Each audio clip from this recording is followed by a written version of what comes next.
Well, folks, we are over here at my buddy's place and we're about to go on a coyote hunt, but the woods right here are full of squirrels. There's 4 in the trees right here. Now,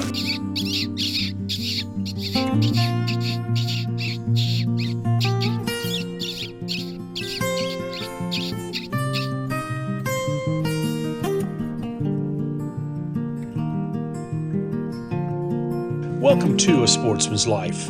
We're so glad you tuned in to join us for another exciting real-world outdoor adventure right here on A Sportsman's Life.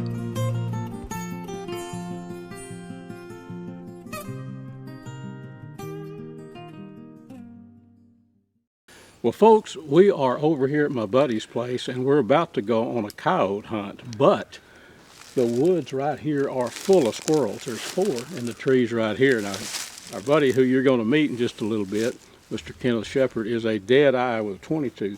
We might just take Larry's behind the camera, folks. We may just get a squirrel or 2 for supper. Here come Kenneth. Come here just a minute, buddy. Yeah. You know?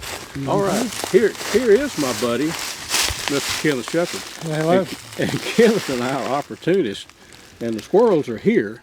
So what do you say? They're not running too far either. There's 2 you spotted. There's a couple right behind We're going to us. go hunt some coyotes. Let's see if we can get a squirrel or 2 for supper. What do you say? I'd say that sounds like a good plan. Let's do it.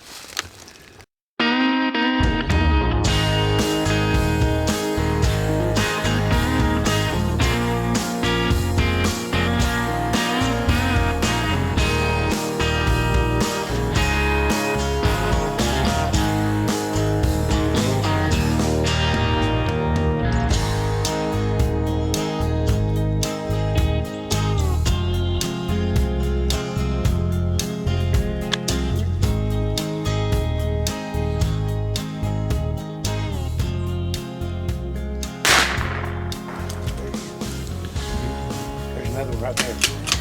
Go left way.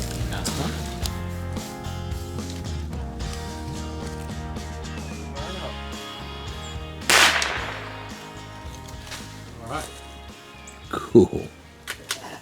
More meat.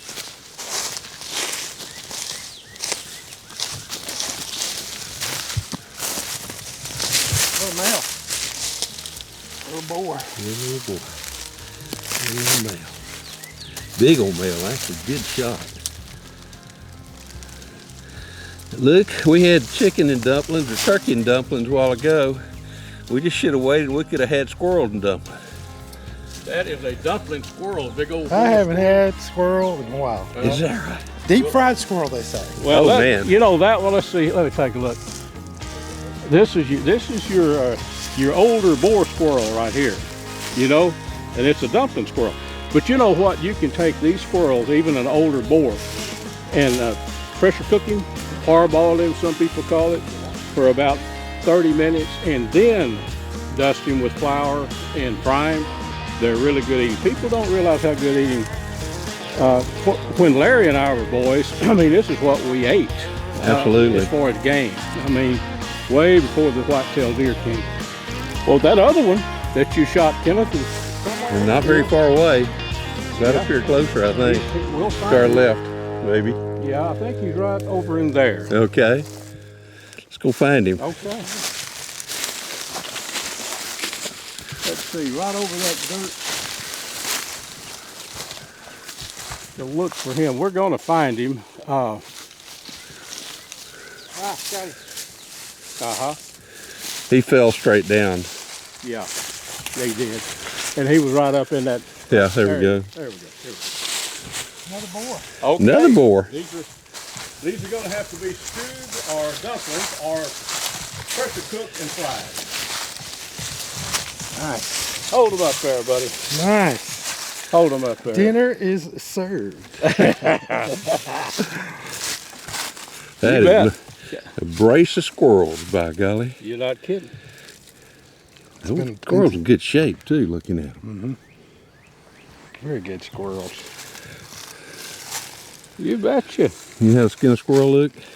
You know, back in the old days, I'll be honest with you. Yeah, the way I grew up skinning them, but there's a better way I've watched on YouTube where you actually cut back and reach down and pull them up.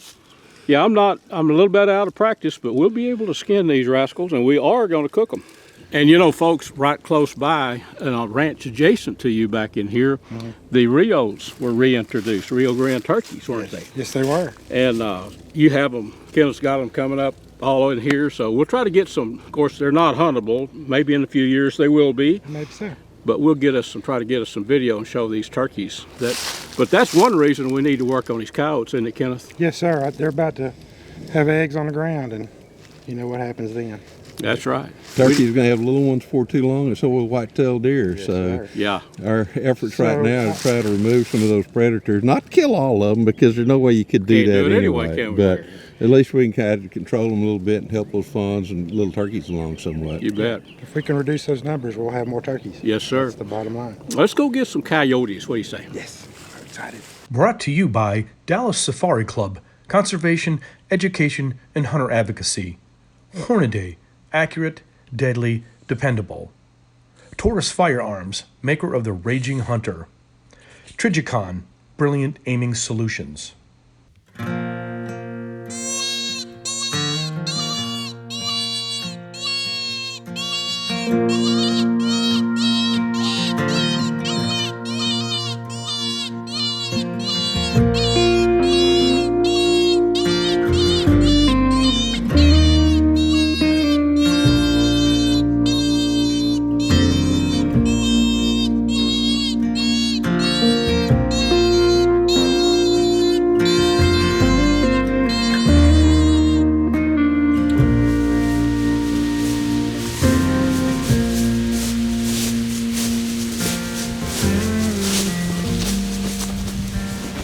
Let's work down there a little bit further, and there's some thicker woods. Maybe we can bring something out of them thick woods. Maybe they're just not in the open today. Well, midday like this, maybe they are. Got more heavy brush, you know. Well, two guys, we're right on the verge of their breeding season.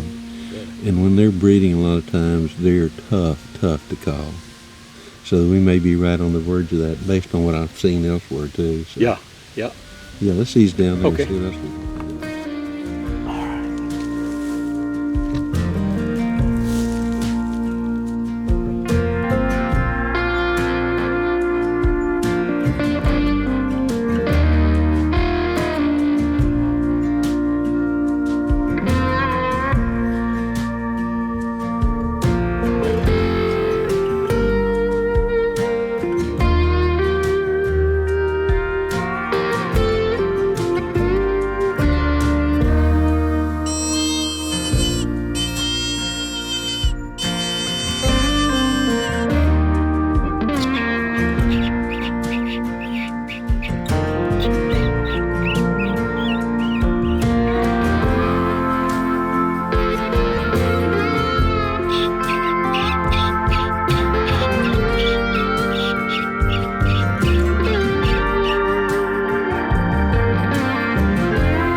Get ready, guys.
Shoot him!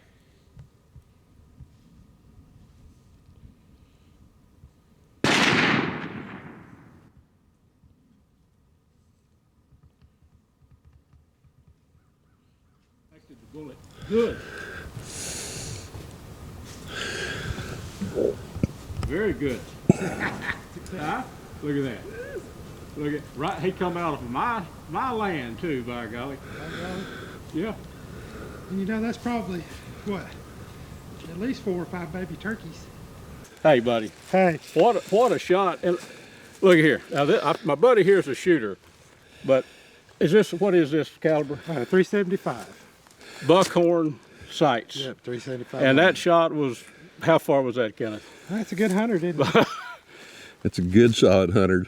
Yeah, there's a lot of predator hunters would say, wait a minute, buckhorn sights, what's he doing? That's what he's doing, folks. The funny thing is that coyote came out of about 240 acres that I hunted for. You know that I hunted for like 17 years. Right. Know every inch of that. I had a feeling with Larry's calling that it would happen, and I bet that looked like a pretty good sized coyote. It looks like Big a old good coyote. He just stuck his nose out down there. Yeah. And then Larry started squeaking, and Yeah. mercy sakes. Larry was talking coyote. Yeah, you he know. could- Well, Just that. I saw him show up way back in. I thought first it might be a deer back in there in the brush. Yeah. And then he walked out to the edge, and I said, no, that's a coyote. And then I kept calling for a little bit, and he'd look, and finally I thought, well, let's see if he'll come in if I start squeaking. So Yeah. And he did. He came another, what, 100? Oh, yeah. Absolutely, yeah, yes, from sir. what I first spotted him. Absolutely. And you made a good move getting down in that creek bed. Oh, He couldn't man, see yeah. you. And then, of course, I had all this lower brush, you know, where I was positioned where he came out. Perfect. Well, let's go look at him. Let's go see what we got. Awesome. Awesome. Lots of fun. Much fun. It's just too much fun. Well, that kind of shooting, you know, man, don't see that every day. Like a hog jawbone right there or something to me. It was tough. He didn't make it. He didn't make it. Am I right or am I right? Oh yeah. We are in en route to the cow. Oh, how many hogs have I killed right across that That fence? could be one of them. I doubt it. Yeah, most of them that you killed ended up in the pot. Oh, this was way too big for what old Luke used to hunt. Now that's one of them old hogs. That's old. That had and that's a big, what I would call a dog coyote, a big male. Well, we're going to gonna find bet. out if it's a male or female here in a second, but it is a big coyote. It's one, Kenneth, that's not going to be eating our turkey. That's it. Good gosh, that looks like a big coyote to me. He's a male. That is a big old coyote. Oh, yeah. Pinned him right in the chest. Perfect. Yes, sir. Big male. old dog coyote, right? Like I said, right now these guns are breeding. It's their breeding season, and they're tough to call this time. Usually that first week in March or so, they get to be really tough to call. Yeah, and you did great. I mean, there was no way a mortal man was going to bring him over. No, Larry, the thing about this coyote in the spring when I've seen fawns born back across that fence for years. If he comes up on a fawn, I know the fawns don't leave much scent. It's over with for that fawn, though. It is. Look at the size of the head of that thing. I mean, he's got good old teeth. He's mature. He's not one of those coyotes that's way over the hill. But see, it looks too like see where he's been fighting? I do see. Yeah. So he's been fighting with another Look male. Look at that. And like I said, right now they're deep breeding punctures. season, so they're Yeah. he's been out there. He got whooped even, Now, even Larry, more so than got with whooped good that 375 Yes, that sir. he did that coyote. I'm just thrilled that it's going to be a good thing for the turkeys. And Oh, it we'll get more. We'll work on them from now. Yeah. But Larry, these a couple of 3 coyotes this size can take down a deer, right? Actually, this coyote right here could probably take down a deer. What would he do? Jump up and try to hamstring him first, or just? Yeah, they'll try to hamstring one of them and then try to reach down and grab it underneath the gut, and then when kind of get him run down a little bit, then they'll run up here and grab him by the throat. Grab him right there. Yeah, and just kind of. wow. Well, that's one that won't do it. That is fantastic. Yes, sir. Way to go, guys. Yeah, way to shoot. But I'm impressed. well, I've told you Kenneth was a shooter. You by did. God. But now that's with a scope, okay. With iron sights, yeah. I got lucky. Well, I'd rather be lucky than not. You might have been lucky, but I'll tell you what, this still needs to pull that trigger at the right time, and that is a big old coyote. he is, buddy. Let me get you guys to hold him up where you can see how long he is. I'll hold him up, yeah. But here, you get a foot and I'll get a foot. Hey, look at that. That coyote. What do you think he weighs? You guys. I would say. Let me see here. Let go. Hell, that's heavier than, that's heavier than a sack of corn. Oh yeah. Ooh. Yeah, that's. Yeah, that coyote's gonna be. That's a little bit more than just a regular coyote. Is right this there. is this a 60-pound coyote? Larry, I tell you what, he's probably close to 50 at least. But he is a big old coyote. There's no question that when he walked up on him, I'm going, he is thick. He's got good hair. yeah. But he is not, his hair is not overly long either, you know, if you start looking at him. Yeah. Yeah, cool. Way to go, guys. Yeah. Yeah. Okay. Perfecto. Yeah, good. That coyote's not going to be eating any fawns or any little turks anymore. He come right out of that. Like I said, we don't want to get rid of all of them. I love coyotes, don't get me wrong. We're not going to But get you them got all. to control them just like you do any and everything else. I don't think we're going to get them all. I don't think so either. Look Couldn't how if we sharp wanted those to. deer Yeah. claws. Here, let me Sharp. let me get you. Here, you get in there with Kenneth. Sure smells musty. You smell like a dog. I want to pick him up, I want to see. Okay. Oh, yeah.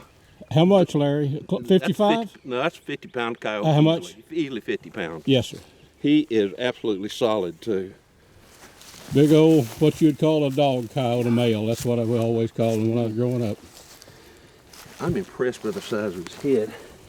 He's got a big old head on him. I mean, pretty coyote, too, when you look at him. As far as coyotes are. Yeah. Yeah. It's Yeah. healthy. His nose is nice and clean. Yeah. Wet. Fantastic. Way to go, guys. Yes, sir. All right. Way to go. Thank you, sir. Oh, thank you. A Sportsman's Life is also brought to you by Air Force Air Guns, H3 Whitetail Solutions, Pyramid Air, Gear the Hunt, Skin 'em Right, Snaplock Hunting Blinds, Smoke and Tex, Sportsman's Connection, Striper Express, TRHP Outdoors, and Ultramatic Feeders. Conservation Today is brought to you by Hayden Outdoors Real Estate, the brand that sells the land. Visit HaydenOutdoors.com to find or sell your farm, ranch, or recreational property. So I have people calling me all the time that want to buy hunting property. A lot of times I don't even know what state they're thinking about. You know, if you're going to do high fence, exotics, Texas is probably the place. If you start talking about mule deer and elk, you probably want to talk about out west. You're going to need to find somebody out there that really understands hunting properties. There's a lot of brokers that will tell you that, yeah, this is a great elk property. Look at the sign. There's elk all over the place. They buy the place, they get out there and they find out it's perfect winter range. It's full elk in January. That doesn't help them out much. So you want to ask the right questions, make sure it's a place, look at the sign, make sure there's rubs, wallows. There's a lot of things you want to look for, particularly in an elk property, to make sure that they're there during the hunting season when you need them there. When it comes to turkey hunting, preparation is the key to success.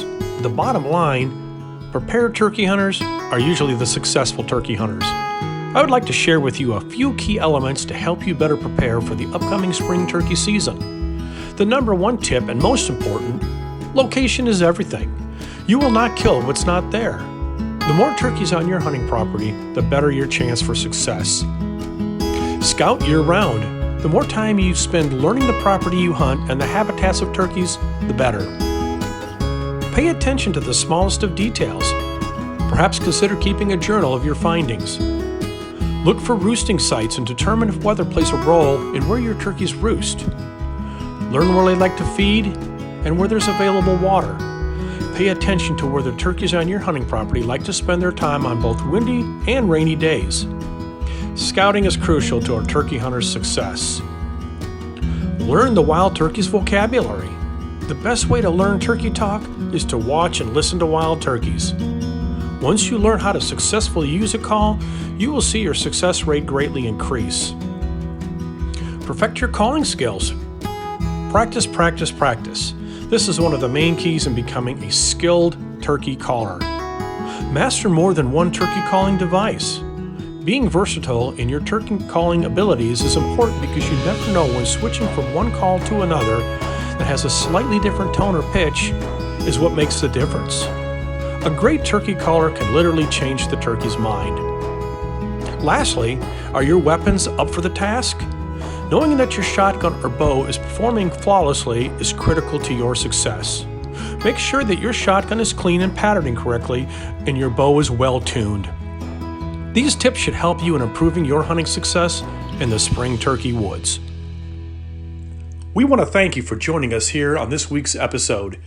Please join us right back here next week for another exciting adventure on A Sportsman's Life.